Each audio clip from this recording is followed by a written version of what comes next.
Let's get straight on to our first topic, though. Should Emmanuel Macron meet with Reform Leader Nigel Farage during his state visit to the UK? Love to hear your thoughts about this. As I mentioned, he's planning to meet with the leaders of the Conservative and Liberal Democrat parties, in addition, of course, to the Prime Minister and the King. But he won't be meeting Mr Farage. Critics have called it a deliberate snub.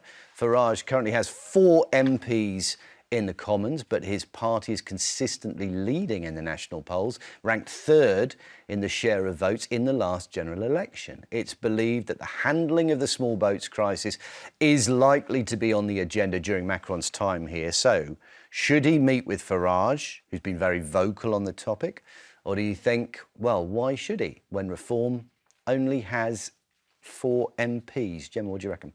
Absolutely not. I would say that Macron has zero obligation, either politically, diplomatically, or socially, to indulge the inflated ego of the 6th biggest party in the UK. Which has been inflated because they were voted for, Reform was voted for in such huge numbers. So he feels, and in the polls they're leading, this is the reason why maybe he feels like he has got that right. Okay, so, but he doesn't. As things stand, so basically, politically, the way it goes is he comes over and he meets the leaders from the biggest parties.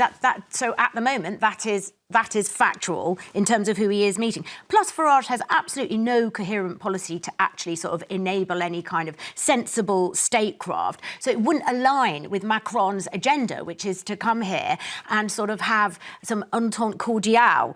I sound like a Del Boy when I say that. But also, basically, this is a bit like slagging off your neighbour for 10 years and then wondering why he hasn't invited you to the barbecue. So Farage has really indulged in really insulting rhetoric and specifically insulted Macron over the years. So sort of why would he meet this populist, this right-wing populist? Why would he? It is not worth his time. And then you look at the fact that the same man who was the proponent of Brexit, which has, let's face it, hammered the EU, hammered us. We're all £4,000 per household worse off. And we're not part of the Dublin Agreement, which has made it harder to send immigrants back to the countries that they came from.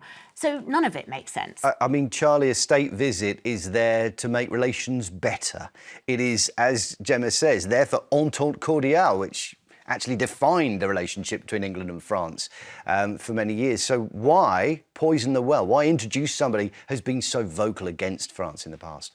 Well, I think protocol usually dictates on a state visit you would go and meet the Prime Minister, obviously the King who's hosting you, and the Leader of the Opposition. They are official roles, they're official titles, and there's no need to meet anybody else necessarily. However, if you're opening the door to go and meet the Leader of the Liberal Democrats for a reason that I don't think many people here would want to go and meet the Leader of the Liberal Democrats, let alone the French president. But there you go. But there you go. They're not far behind the Tories in terms of sitting MPs in the House of Commons. But they didn't do well at all, I don't think, during the May elections, from what I can remember, whereas Reform did. Reform are ahead in the polls, as you say, and they're ahead in the polls because of a particular reason, and it is the relationship with France, and it is the small boats crossings, it seems to me, where France have been accused, and I think for good reason, sometimes not upholding their end of the bargain. Now, I don't think... I can look at this both ways, but there could be an outcome where if Macron did meet Nigel Farage, it's an opportunity for President Macron to say,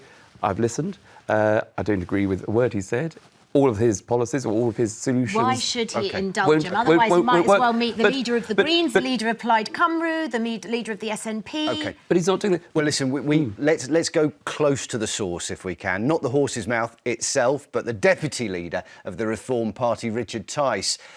Richard, why on earth should Macron meet with Farage, the leader of a party that has 4 sitting MPs?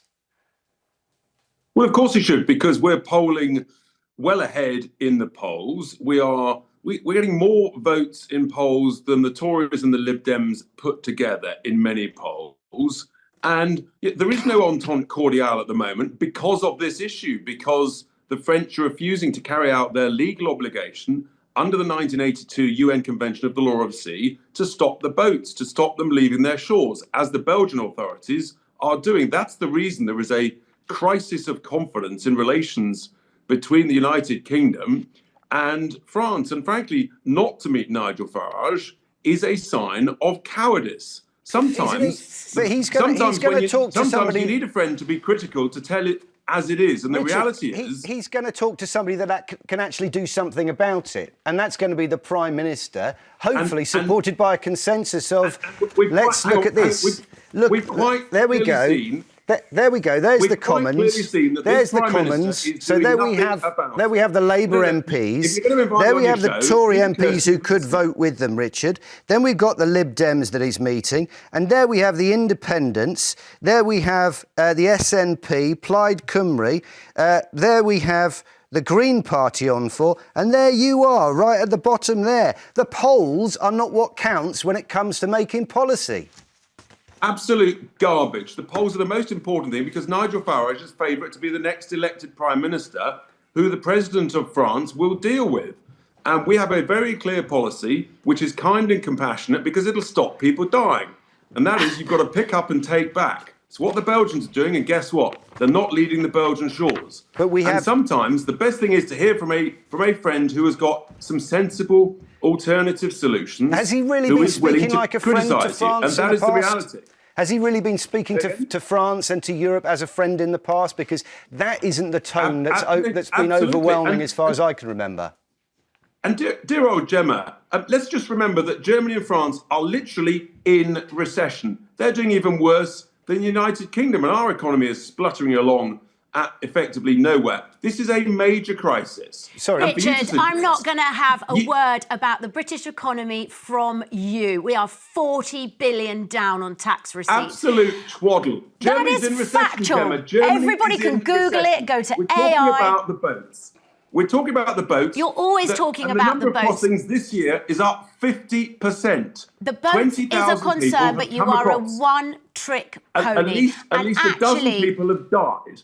And why do you think we're leading the polls? Because we talk about the difficult stuff that the establishment don't want to talk about. That's why we're leading the establishment. The British people want the boat stopped. Richard, you're not in a position to do anything about it. It's easy to make these suggestions when you're not in a position to actually do anything about it right now.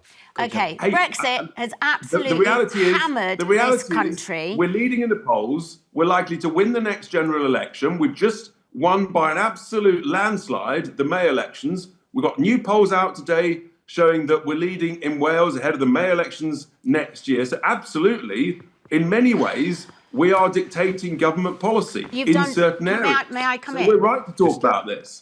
Yes, you've done very well in the council elections, and look how those councils are being run, slashing Lincolnshire flood money, which looks pretty dangerous to me. People leaving because they didn't know what they were in for, putting 18-year-olds in charge. And actually, yes, the general election of this country... Let me tell you, we're doing a great job running those councils, and we're going to save hundreds of millions of pounds every year. That's interesting, because I've seen a lot of the constituents of Clacton wondering how they can get in touch with their MP who didn't even bother going to Parliament for the Brexit reset vote, that thing he cared about so passionately, apparently. And actually, let's let Richard come back coming on that, over Jemma. to talk about bilateral relations, the person who called him an EU fanatic and asserted that he loathes Britain. He's an EU fanatic. Oh, that'd be helpful. Go and say that to him. That's going to sort everything out. You do realise that France is going nowhere economically. You do realise Germany's in recession. You do realise they've got major immigration problems of their own. You do realise that actually, if they listen to us and if they stop the boats, that would stop the magnet public schoolboy spin just coming through France. Let's imagine, as well as help us. Let's imagine that this takes place, a constructive discussion takes place between Emmanuel Macron and Nigel Farage. What is the single piece of advice, the constructive advice that Nigel would be offering to Emmanuel? Very simple. Stop the migrant boats, otherwise we'll stop your fishing boats. End of story. Wow. Okay. That's right. We have to leave it there. Thank you. Really cohesive. It's called leverage. Really cohesive policy. We have to say simplistic populist slogans. OK. Thank you so much, Richard Tice, Deputy Leader of the Reform Party. We're going to take your calls on this. Howard's in Lincolnshire. Would you like to see Emmanuel Macron and Nigel Farage go head-to-head and share a few thoughts? Howard, what do you think? Hi, Matt, and hi, panel, especially to Jemma, who I think is probably going to be on side with what I now say, especially after that. Yeah, basically, no way. Farage should not come anywhere near Macron. The fella Nigel Farage this isn't anywhere near leadership contention. I cannot believe what Richard Tice just now spluttered. Honestly, I thought I was delusional until I came across what he just now said. First of all, it should be the Prime Minister, Keir Starmer. It should be the King, obviously, to welcome him. And I think the two main parties, i.e. Labour and Conservative, therefore maybe give Kemi Badenoch a whiff of meeting Macron. But for Farage to meet him, like I say, the party's a joke. He's nowhere near leadership contention.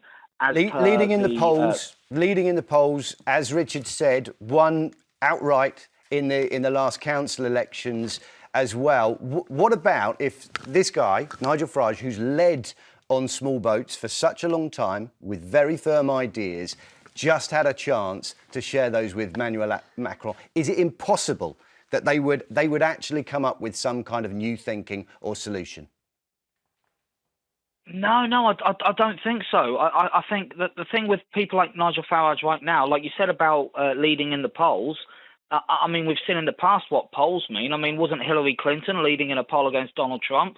Wasn't Remain leading in a poll against Leave in the EU vote?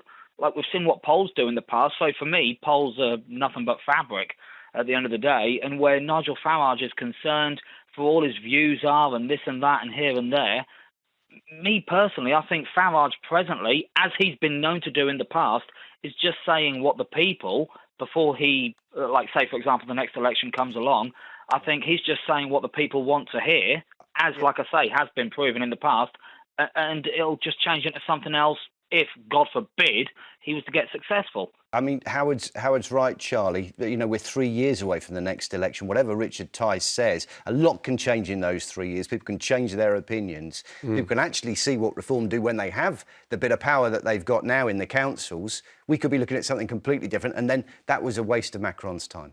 Well, we could, but the reason why the MP makeup that you sort of brilliantly sort of put to Richard there is because the Tories got booted out because they failed to deal with this number one issue, which is illegal migration and small boat crossings. The two polls Howard mentioned there... There were a lot of reasons the Tories got booted out. Well, but I think that was... Partygate springs to mind. Well, yes, absolutely. Chopping and changing... Bankrupting the country. No more than what's happening at the minute, I don't think. But I think the small boats issue is a number one issue. And I think, look, the two polls that Howard mentioned there, whether it's voting for Trump over Hillary Clinton and voting for Brexit as opposed to Remain, gives you a flavour of where probably people are thinking and where they're going, which is that they want this issue resolved. And I just think when you've got two men like Macron and Farage, both who, by the way, have a lot in common, in fact, that they both like and get on with President Trump, maybe we need a bit of a Trump meeting, a bit of a disruptive meeting between Macron and Nigel to try and sort this out. This is madman theory, is it? I think Macron is more of a centrist who probably has more in common with Starmer. By the way, I'm no Starmer fan.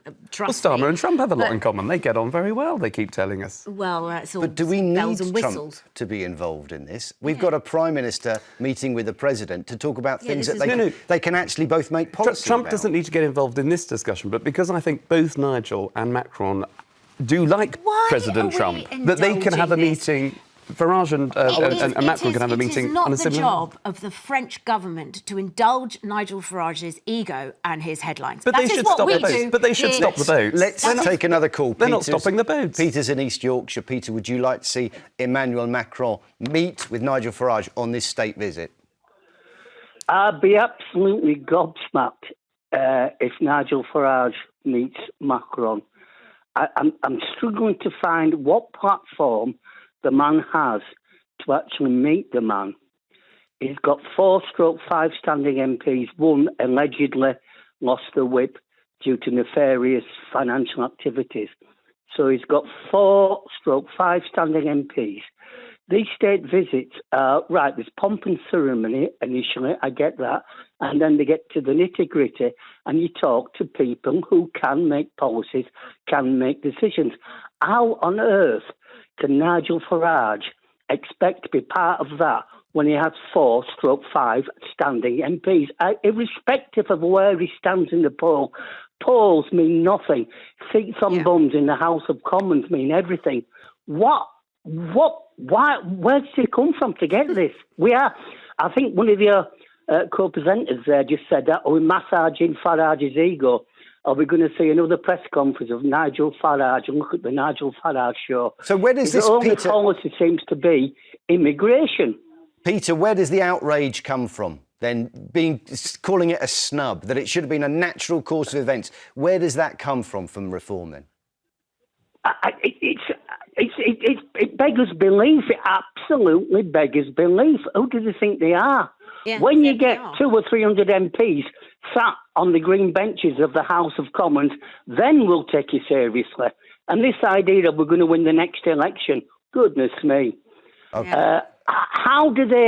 What leverage does he have? How do they have that when he's got 4/5 standing MPs within the House of Commons? He's no right to be anywhere near it. Unfortunately, we have to leave it there. Thanks, Peter, for bringing a little bit of outrage of your own.